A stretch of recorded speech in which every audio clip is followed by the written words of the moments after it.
Hola chicos, buenos días. Hoy hablaremos de la patología de glándulas suprarrenales.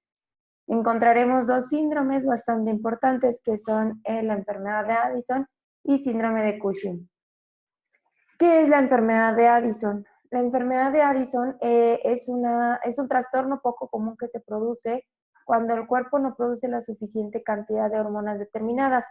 Sabemos que las glándulas suprarrenales producen una hormona muy importante llamada cortisol. La enfermedad de Addison, ubicadas justo por encima de los riñones, producen muy poco cortisol. Entonces, Addison va a ser poco cortisol y Cushing va a ser mucho cortisol. ¿Cuáles son los síntomas específicos de la enfermedad de Addison? Suelen ser síntomas de desarrollo sumamente lento, es decir, es prolongado y la patología se va dando poco a poco, no es de un momento a otro, no es como en un mes o una enfermedad respiratoria o una enfermedad gastrointestinal cuando nosotros ingerimos un alimento de mala calidad o tenemos mala ingesta de aire, seguramente nos enfermaremos brevemente de la enfermedad en vías respiratorias o gastrointestinal. Sin embargo, el síndrome de Addison o enfermedad de Addison es muy lenta.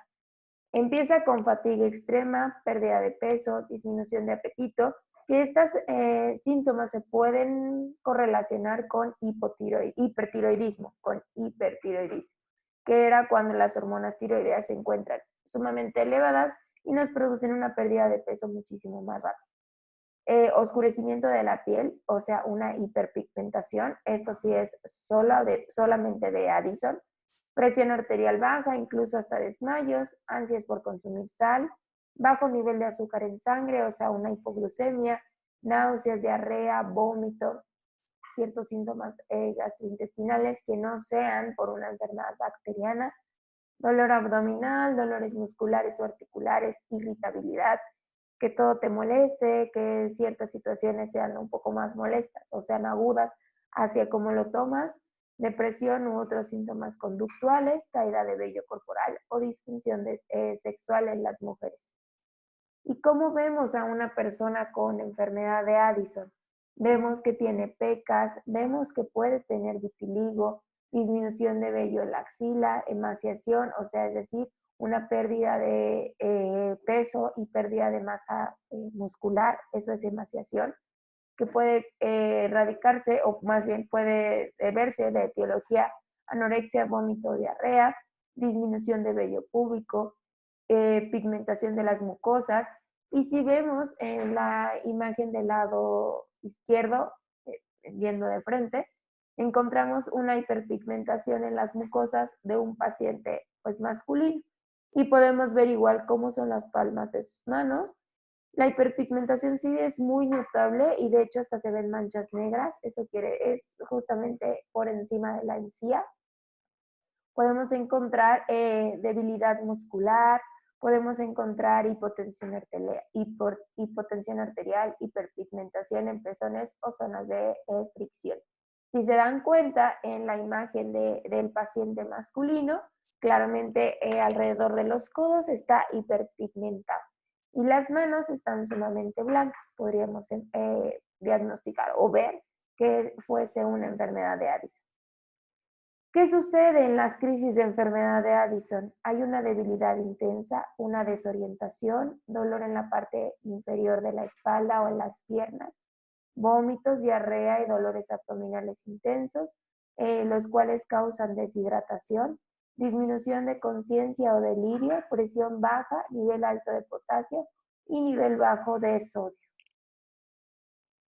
¿Cuál es la importancia hormonal? Ya hablábamos de los glucocorticoides, los mineralcorticoides y los andrógenos. Los glucocorticoides incluyen el cortisol, influyen sobre la capacidad del organismo para convertir los alimentos en energía. Es por eso que la enfermedad de Addison, al no tener cortisol, tenemos una disminución de energía, una fatiga crónica, un cansancio extremo. Los mineralcorticoides contienen, por ejemplo, la aldosterona, que mantienen el equilibrio en sodio y potasio. Y si nos damos cuenta en la sintomatología, en crisis de Addison encontramos una hiperpotasemia e hiponatremia. Cuando hablamos de hiponatremia, periodos o más bien resultados por debajo de 135 miliequivalentes por litro, y cuando encontramos una hiperpotasemia por electrolitos séricos por encima de 5.5 miliequivalentes. Los andrógenos son glándulas suprarrenales, que estas hormonas son las responsables del desarrollo sexual de los hombres e influyen en la masa muscular. Es por eso que tenemos emaciación y disminución en la cantidad de vello púbico. La insuficiencia suprarrenal primaria es cuando se daña la corteza y no produce cantidad suficiente de hormonas adrenocorticoides. El trastorno se conoce como insuficiencia suprarrenal primaria, pero por causas desconocidas el sistema inmune cree que la corteza suprarrenal es un elemento extraño, es decir, algo que debe atacar o destruir. Esto quiere decir que es una enfermedad autoinmune. No tenemos una etiología específica si el daño es primario. Otras causas que no sean de etiología desconocida va a ser tuberculosis, infecciones en glándulas suprarrenales y avance en el cáncer de glándulas suprarrenales. Es decir, si un paciente tiene cáncer justamente en la glándula suprarrenal o en el riñón o en la masa renal, podríamos encontrar síntomas como la enfermedad de Addison, o sea, debilidad muscular, emaciación, pérdida de peso, pérdida de vello púbico, como un coadyuvante de la terapia oncológica. ¿Cuáles son los resultados que sugieren una enfermedad de Addison? Sodio sérico por debajo de 135 miliequivalentes, potasio sérico por encima de 5 miliequivalentes, índice sodio-potasio sérico por debajo de 30:1, glucemia en ayuno, o sea, una hipoglucemia por debajo de 50 miligramos sobre decilitro, un bicarbonato plasmático entre 15 a 20 miliequivalentes por litro, un nitrógeno ureico sérico o también conocido como BUN, BUN, por encima de más de 20 miligramos sobre decilitro, una hematología con un hematocrito alto, recuento de linfocitos bajos, linfocitos relativamente bajos, eosinófilos aumentados, y un estudio de diagnóstico por imagen que ya habíamos visto, puede ser un rayos X o una tomografía computarizada. Pueden ser calcificaciones en el área suprarrenal, tuberculosis renal o tuberculosis pulmonar. El tratamiento regularmente se da prednisona o acetatos para reemplazar la aldosterona. Dependiendo qué es lo que tengamos más bajo en el paciente, se reemplazará. Regularmente es la prednisona. La siguiente enfermedad es el síndrome de Cushing. El síndrome de Cushing se produce cuando el cuerpo está expuesto a niveles de hormona cortisol durante mucho tiempo, a niveles elevados de cortisol. El síndrome de Cushing, a veces llamado hipercortisolismo, puede ser consecuencia del uso de medicamentos de corticosteroides orales. La enfermedad también puede producirse cuando el cuerpo genera demasiado cortisol por sí solo, y hablaríamos de una enfermedad, de un síndrome de Cushing endógeno. ¿Cuáles son los signos y síntomas de esta enfermedad?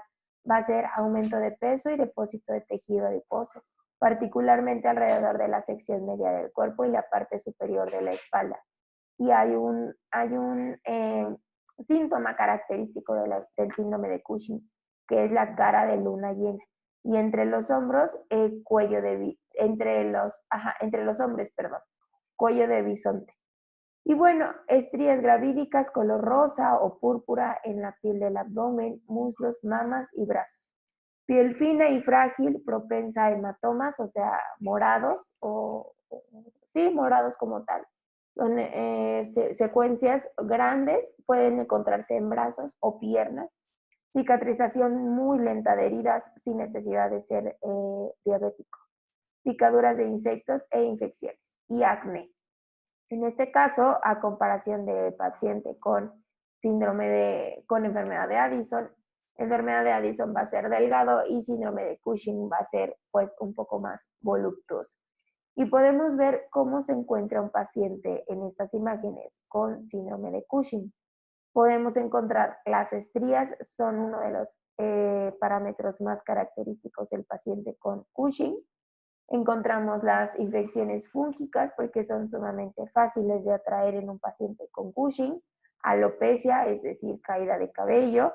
Encontramos acné en la cara o como rash, o sea, muy marcada la mejilla con como piquetes, ronchas.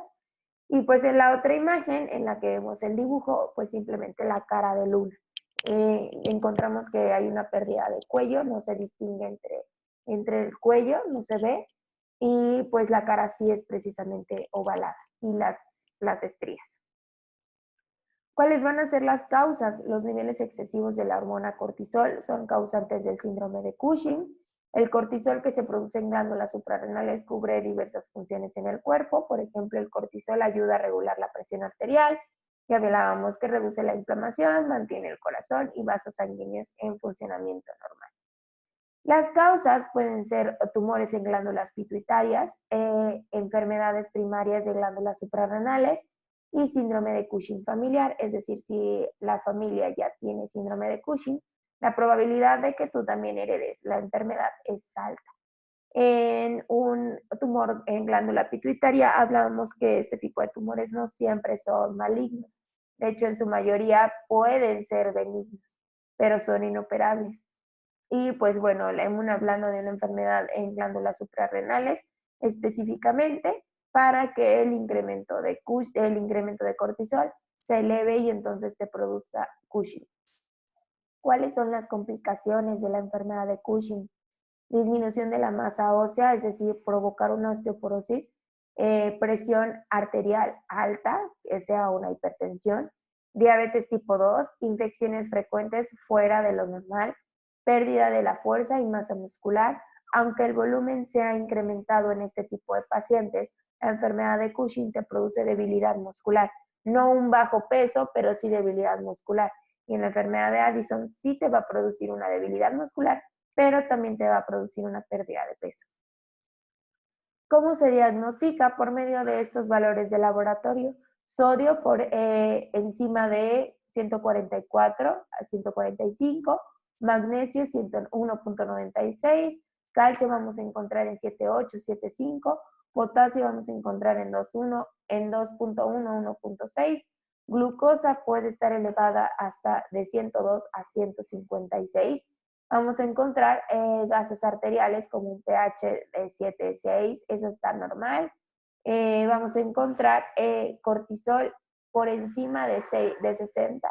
Vamos a encontrar cortisol en orina por encima de 250.